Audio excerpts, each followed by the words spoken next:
قبضہ آرڈیننس کے حوالے سے پہلے بھی ہماری بات ہوئی.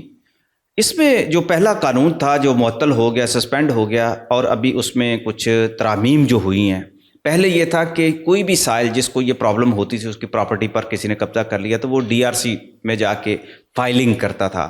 مگر اب تو صورتحال چینج ہو گئی ہے. اب تو ٹریبیونل کے پاس وہ جا کے اپنے کیس کی فائلنگ کرے گا. اور پہلے تو کچھ اور بھی میرا خیال اس کی جو کیس سول کا لگا ہوتا تھا کسی کورٹ کے اندر، وہاں جا کر بھی وہ سائل اپنی جو درخواست ہوتی تھی اس کو رکوا دیتا تھا کیس کو. ابھی کیا کیا تبدیلیاں آئی ہیں اس میں؟ اچھا صاحب، میں آپ کو اس میں بتاتا ہوں تھوڑا سا کہ پہلے یہ تھا کہ قبضہ کمیٹیوں کو، ڈی آر سیز، میں انہیں قبضہ کمیٹی کہتا ہوں، انہیں عدالتی اختیارات بھی سونپ دیے گئے تھے. ایون دو کہ ان کے پاس کوئی درخواست آتی تھی نا، کوئی سول کورٹ کیس پینڈنگ ہے، تو وہ جا کے وہ باؤنڈ تھی کہ اس کیس کو ادھر بھیج دیتی، چاہے وہ 20-30 سال پرانا کیس تھا. یہی رولا تھا. پہلے میں نے آپ کو رولا بتایا، جتنا مرضی پرانا رولا تھا کہ آپ ایگزیکٹو کو عدالتی اختیارات نہیں دے سکتے. جو اختیارات کی تقسیم کا ایک فارمولہ ہے نا، اس پہ ہی رہنا ہے. اب آپ کا یہ سوال آ گیا کہ پہلے ڈی آر سیز کے پاس درخواستیں دائر ہوتی تھیں، قبضہ کمیٹیوں کے پاس اب کہاں ہونی ہیں. پہلے تو آپ کو میں یہ بتا دوں کہ اب ڈی آر سیز ختم کر دی گئی ہیں. ڈسپیوٹ ریزولیشن کمیٹی کا کوئی وجود نہیں ہے اس امینڈڈ ایکٹ کے تحت. اب درخواست جو ہے آپ ٹریبیونل میں جمع کرائیں گے. اسٹریٹ اپ آپ نے درخواست جو ٹریبیونل بنے ان میں درخواست جمع کرانی ہے، اور ٹریبیونل ہی اس میٹر کو ٹیک اپ کرے گا. اس میں یہ بتائیے کہ جو اس کا پرانا کیس جو چل رہا ہے 10 سال 20 سال جتنا بھی پرانا کیس ہے وہ سیپریٹ ہے. یہ صرف فریش اپلیکیشن والے لوگوں کی بات کر رہا ہوں. وہ اثر انداز ہوگا کیس؟ وہ جن کا کیس نہیں، وہ یہاں نہیں آئیں گے، وہ ٹریبیونل میں نہیں دیں گے. وہ درخواست اپنی یہ فریش ہوگا، یہ فریش جس کا پہلے کوئی بھی ڈسپیوٹ نہیں چل رہا، جس کا پہلے کوئی لٹیگیشن نہیں چل رہی، کوئی قانونی چارہ جوئی نہیں ہو رہی، وہ ان کے لیے کہ وہ سیدھا آئیں آ کے ٹریبیونل میں درخواست دیں. وہ ایک سیپریٹ ہے. اس کے لیے آپ نے اسی سول کورٹ میں یا کوئی اور ٹریبیونل ہے کسی طرح کا بھی، وہاں پہ درخواست دینی ہے.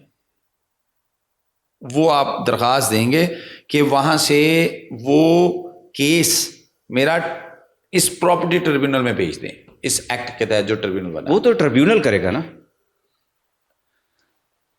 ٹریبیونل جب آرڈر کرے گا نا، جب سائل اس کے پاس چلا گیا. سمجھ لیجیے گا، ایک پراپرٹی ٹریبیونل ہے جو اس ایکٹ کے تحت بنا ہے، لیکن اس ٹریبیونل کے علاوہ اور بے شمار ٹریبیونل ہے. پہلے یہ آپ سمجھ لیجیے گا تاکہ آپ ایک کنفیوژن دور ہو سے. میں نے کہا کہ اچھا اب یہ تو جو فریش درخواستیں وہ یہاں پہ آ جائیں گی پراپرٹی ٹریبیونل میں، اس ایکٹ کے تحت جو بنے ہیں یہاں آئیں گی، وہ یہاں جمع کروائیں گے، وہ کیس ٹیک اپ ہوگا. اس کا میں آپ کو بتا دیتا ہوں کہ طریقہ کار کیا. وہ جو آپ کا دوسرا کوشچن ہے اس کو بعد میں ایڈریس کرتا ہوں. اس کا طریقہ کار یہ ہے کہ جب آپ نے درخواست دینی ہے تو آپ نے درخواست کے ساتھ اس ایموویبل پراپرٹی جس پہ قبضہ ہوا ہے اس کے تمام پارٹیکولرز دینے ہیں. یعنی اس کی ڈرافٹنگ بھی ایسی ہونی چاہیے کہ کوئی کارڈن آپ کا مس نہیں ہونا چاہیے. یہ نہ بعد میں آپ امینڈڈ درخواست کی دیتے رہیں، جی میں امینڈمنٹ کرنا چاہنا درخواست، ایسا نہ ہو. اس میں کھیوٹ خطونی حدود اربا کس کے نام تھی، وراثتی تھی، میں نے خریدی تھی، کہاں سے آئی تھی، کدھر گئی تھی، کیا ہوا، کتنی پیمنٹ کی، کس طرح کی، یہ ساری چیزیں آپ نے اس میں آپ نے دینی ہے. جرم کیسے ہوا، اوفینس کیسے ہوا، کیسے کتنے لوگ آئے، ڈالے کتنے تھے، گاڑیاں کتنی تھی، دیواریں گرا دیں، پھلان کے اندر آئے، گیٹ توڑ دیا، کس طرح آئے، میں وہاں بیٹھا تھا نہیں بیٹھا تھا، میرے گارڈ تھے، کیا اتارا، کیسے کیا، دیواریں توڑ دیں. یہ ساری چیزیں پوری کہانی آپ کہہ لیں آپ نے اس میں لکھنی ہے. اس کے علاوہ آپ نے یہ بھی لکھنا ہے کہ کون کون لوگ شامل تھے، کس کس طرح سے، کون کون بندے، کس کس حلیے کے، کون وہ لوگ ہیں جن کو آپ نامزد کرنا چاہ رہے ہیں. سر سزا ہونی انہیں، وہ قبضہ گروپ ہے، قبضہ مافیا ہے نا. کس کے بندے تھے، پروف کرنا ہے، کس کے نہیں پروف تو کرنا ہے، لیکن آپ نے اس میں لکھنا بھی ہے درخواست میں، لیکن فیکچوئل لکھنا ہے، فیکٹس لکھنے ہیں کہ میں یہ درخواست جو دے رہا ہوں اس میں اس کے بعد ٹریبیونل جو ہے اس کی اسکروٹنی کرائے گا. سر بالکل کرائے گا. ایک اور چیز میں یہ بڑی اہم ہے, ساتھ آپ نے جو آپ اب درخواست دے رہے ہیں بینگ اے لافل اونر, قانونی مالک, تو آپ نے کیا کرنا ہے, آپ نے اس درخواست کے ساتھ اپنے قانونی مالک ہونے کے بھی سارے قانونی پروف لگانے ہیں. ٹھیک ہو گیا جی. اچھا اب اس کے بعد ٹریبیونل کیا کرے گا, ٹریبیونل 3 دن کے اندر اس کو سکروٹنی کمیٹی میں بھیجے گا. اب جو قبضہ کمیٹیاں تھیں وہ ختم ہو کے سکروٹنی کمیٹیاں بن گئی ہیں. ڈی آر سی ختم کر کے سکروٹنی کمیٹیاں بن گئی. Dispute resolution committee has been replaced with the scrutiny committees. تو اس میں بھی تو وہی سارے آفیسرز موجود ہیں جو, لیکن اختیارات ختم ہو گیا نا سر. موجود تو وہی ہیں, بلکہ 2 انکلوژن بھی ہوئے ہیں.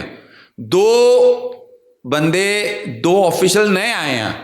ایک کنسرنڈ ریونیو آفیسر جسے کہتے ہیں نائب تحصیلدار کانگو, یعنی کہ اس کو بھی انکلوڈ کیا گیا, اور یہی فوکل پرسن ہوگا کمیٹی اور ٹریبیونل کے درمیان. یہی 3 دن کے اندر سکروٹنی کمیٹی جو ہے نہیں, وہ رپورٹ سکروٹنی کمیٹی 3 دن کا ٹائم ہے ٹریبیونل کے پاس, جو کہ ٹریبیونل کے سکروٹنی کمیٹی کو بھیجے گی. اس کے بعد کمیٹی کے پاس 30 دن کا ٹائم ہے, 30 days. وہ 30 دن کے اندر اس کی سکروٹنی کرے گی اور اس کی رپورٹ واپس ٹریبیونل کو بھیجے گی. اور ٹریبیونل میں جو ججز ہیں یہ تو ریٹائرڈ نہیں ہوں گے, یہ حاضر سروس ججز ہوں گے. سر یہی تو ہوتا ہے. میں ان جنرل بات کروں, کوئی ریٹائرڈ بندے کو کہیں لگا دے نا, اسے اپنی اکاؤنٹیبلٹی کی ٹینشن نہیں ہوتی اس پوسٹ پہ, اسے پینشن کی ٹینشن نہیں ہوتی. کوئی غلط کام ہو گیا تو فارغ کر دیں گے. زیادہ یہی ہوگا نا کینسل. جو حاضر سروس بندہ ہے, جس نے ابھی کوئی بھی آفیشل ہے جس کی ابھی پینشن ہونی ہے, کیریئر جاب ہے, 30 سال پہ محیط پیچھے سے چلتی آ رہی ہے, اب انہوں نے ایڈیشنل سیشن ججز جو کہ حاضر سروس ہیں ان کو ریپلیس کر دیا. اب پریزائڈنگ آفیسر ایڈیشنل سیشن ججز ہوں گے ٹریبیونلز کے, ریٹائرڈ ججز نہیں ہوں گے. یہ بڑی اہم بات ہے, اور یہ بہت بڑا فیصلہ انہوں نے کیا ہے تاکہ وہ اس معاملے کو اچھے طریقے سے جو ہے نا باریکی سے باریک بینی سے دیکھ سکیں. اور جو سکروٹنی کمیٹی ہے وہ چھان بین کر کے تو رپورٹ واپس ٹریبیونل کو بھیجے گی. اچھا اس میں ایک اور انکلوژن ہوئی ہے. پہلے ایس ڈی پی اور ڈی پی او حضرات تھے, اب انہوں نے اس میں ایس ایچ او کو بھی انکلوڈ کر دیا. آفیسر انچارج, جو بھی متعلقہ تھانہ یا چوکی ہے اس کا کوئی جو بھی انچارج ہے وہ بھی اس کمیٹی کا پارٹ اینڈ پارسل ہے اور بڑا ایکٹیو ہے. کیا کام کرے گا وہ؟ اس کا یہ کام ہے کہ کسی بھی بندے کو بلانا ہے کمیٹی کے بعد, اس کے ذریعے بلایا جائے. ٹھیک ہے, انشور کرے گا کوئی. اور دوسرا یہ کہ ٹریبیونل میں جا کے آن بہاف آف کمیٹی یہ وٹنس بھی اپنی ریکارڈ کروائے گا. یہ بہت بڑی بات ہے. ریونیو آفیسر کے ساتھ یہ اپنی وٹنس ریکارڈ کروائے گا. تو اب یہ تھوڑا سا سینیریو قبضہ کمیٹیوں کا تبدیل ہو گیا. سکروٹنی کمیٹی صرف سکروٹنائز کرے گی, پارٹیوں کو بلائے گی, بلا کے سنے گی, اور سننے کے بعد انہیں جو ہے وہ جو بھی حقائق ہوں گے وہ حقائق ٹریبیونل کو بھیجے گی, اور ٹریبیونل اس میں 30 دن میں ڈیسائیڈ کرے گا جو بھی فیصلہ اس نے کرنا. اپنا لیگل ایڈوائزر تو وہ لیں گے نا ساتھ, ذاتی حیثیت میں تو نہیں, پرسن جو ان پرسن. اچھا وہ جو بات ہے نا آپ کہہ رہے ہیں کہ کمیٹی کے سامنے جاتے ہوئے کہ کوئی بھی فریق ہے, وکیل اپنا ساتھ لے گا. اب یہاں پہ یہ ایک پوائنٹ ہے بہت بڑا. پہلے امینڈمنٹ سے پہلے جو تھا نا کیٹیگورک اسپیکنگ لکھا ہوا تھا اس ایکٹ میں کہ آپ کاؤنسل انگیج نہیں کر سکتے. اب یہاں پہ یہ نہیں بات لکھی, لیکن آپ کاؤنسل لے کے جانا چاہیں, پرزمپشن یہ ہے میری, آپ کاؤنسل لے کے جانا چاہیں لے جائیں, لیکن آپ نے ان پرسن لازمی جانا ہے. یہ ہوتا ہے نا کہ کیس دائر کر دیا آپ نے تو آپ وکیل ہی آپ کا کیس دیکھ رہا ہے. نہیں, کمیٹی کے سامنے ایسا نہیں ہوگا. آپ نے جتنی بھی پیشی ہیں ان پرسن جانا ہے آپ نے.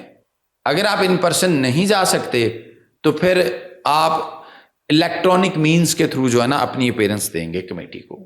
باقی اس جو امینڈڈ ایکٹ ہے اس میں یہ چیز نہیں لکھی ہوئی کہ آپ کاؤنسل انگیج نہیں کر سکتے. چلیں, بہت بہت شکریہ جناب, بڑی اچھی آپ نے انفارمیشن دی.